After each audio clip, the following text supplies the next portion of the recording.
Well, hey there. Welcome to the Movie Review Mom YouTube channel.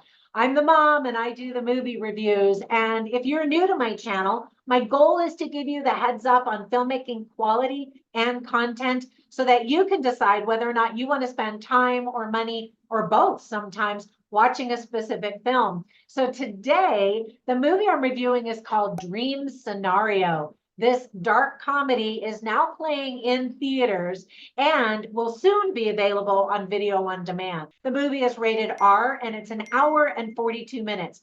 The overall movie review mom grade I'm giving it is an A minus.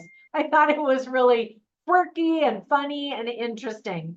Okay, so let me give you an overview in a nutshell first, and then I'll point out things I liked, things I didn't like, tips for parents, themes worth talking about, funny lines, interesting lines, and recommendations for other films that are sort of similar that you might also like, or maybe even like better than this one. All right, so you ready to dive in? Me too. So, in a nutshell, the story is about a hapless family man who finds his life turned upside down when millions of strangers suddenly start seeing him in their dreams. When his nighttime appearances take a nightmarish turn, Paul is forced to navigate his newfound stardom.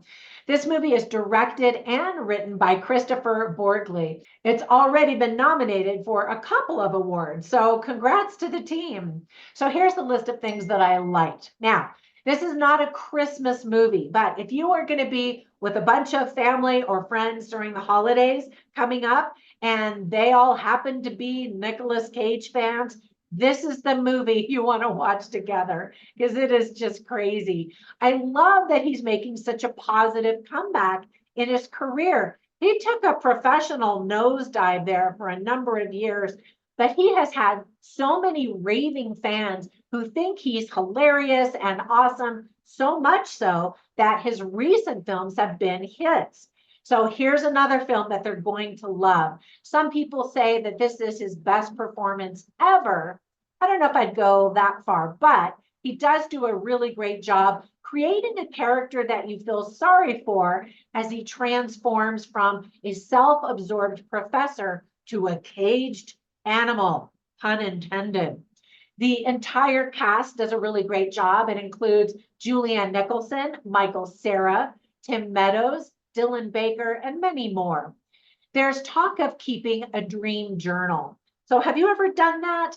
One of my sons has been doing that for years and is fascinated by what he could learn from his dreams and about himself. And his big challenge has been is if he could do lucid dreaming. I think he did it once so far. Do you know what that is? That's when you're dreaming, but you're aware that you're dreaming.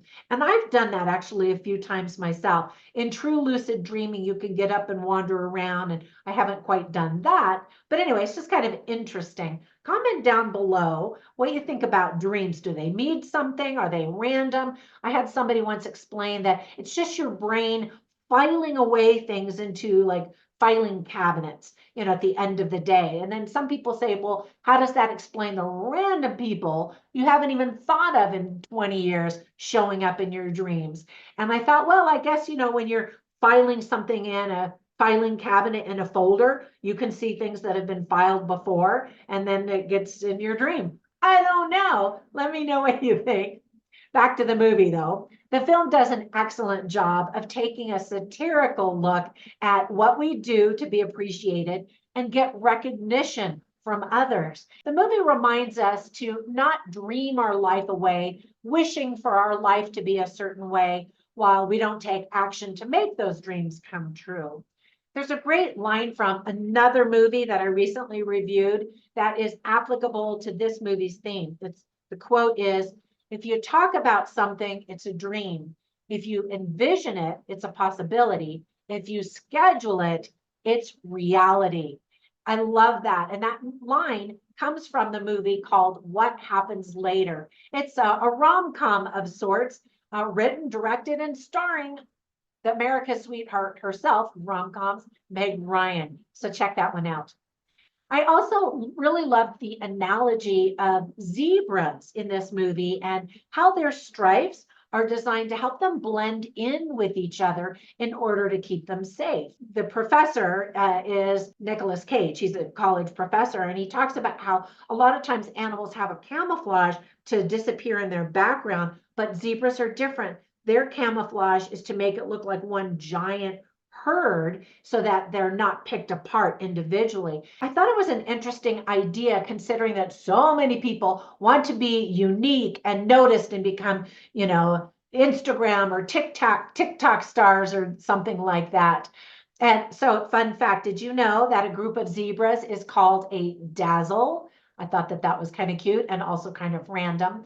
But this idea with a zebra takes it to where everybody is focusing on Nicolas Cage as this one individual, and he's just kind of like wanting to disappear into the zebras. Anyway, it's interesting and well done. I always like little details like that. Now, with all of that praise, there were just a couple of things that I didn't like or thought could have been done better or differently. For example, I think a better title could have been something like Sweet Dreams or Dreams and Nightmares.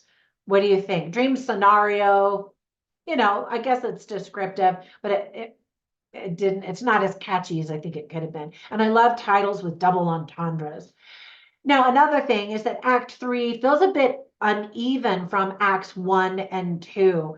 And you'll see what I mean if you watch the movie. Not that it ruins the movie at all, just the pacing is different and even the vibe is very different. And there are a few little twists and turns along the way, which I like, by the way. I should have put them on that list. Now, let me give you some tips for parents. I don't think this movie is appropriate for kids for several reasons. First of all, there's talk of sexual fantasies. There's some profanity with F-bombs. There's a middle-aged married man who makes out with a college girl, which is entirely inappropriate, and it's supposed to be funny, but the whole time I'm cringing, just like, oh, and I know the audience is supposed to cringe and laugh at the same time. There's farting, and that's several times, and it's super embarrassing. Also another cringe, awkward moment. But again, if you love Nicolas Cage, you are going to roll laughing. There's violence with blood, and we see some people die brutal deaths.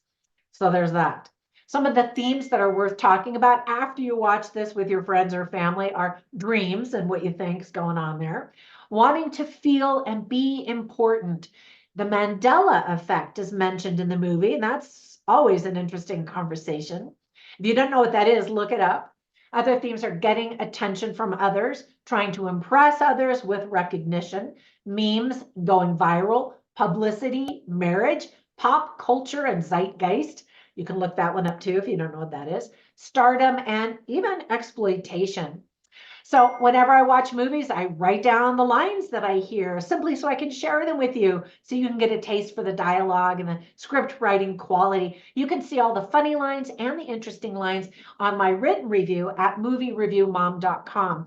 But I'll share some of them with you right now. So here's a list of some of the funny lines. So somebody tells Nicolas Cage, you're in my dream. And he kind of smiles and goes, I hope I'm behaving through your dreams. And the other person says, oh no, you're not. And he's startled. And so the first act, some interesting things happen as he looks at himself and he wonders, why is that what he's doing or not doing in the dreams? And then again, it progresses after that. And then another line is Nicolas Cage, and he says, so I'm finally cool, huh? And then another character says, I didn't say that, because he's getting popular and famous. Now, some of the interesting lines are also spoken by Nicolas Cage, and he says, why me? I don't know. I'm special, I guess. And he's trying to be humble, but that's really what he wants. He wants to feel special. We all do. And there's nothing wrong with that. It's how people go about that often gets them in trouble. All right. And then another line is spoken by a character named Sydney. And Sydney says, fame can come with some less desirable side effects. You should be prepared for that. And he's absolutely not prepared for that. And that's part of the comical scenarios, the dream scenarios.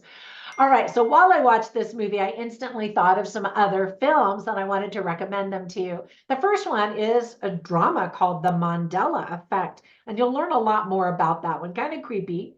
Another one is called Triangle of Sadness, and it really pits the rich versus the poor, and not appropriate for children. There's lots of vomiting in that movie, but it's also a satire on culture and people, like Dream Scenario is.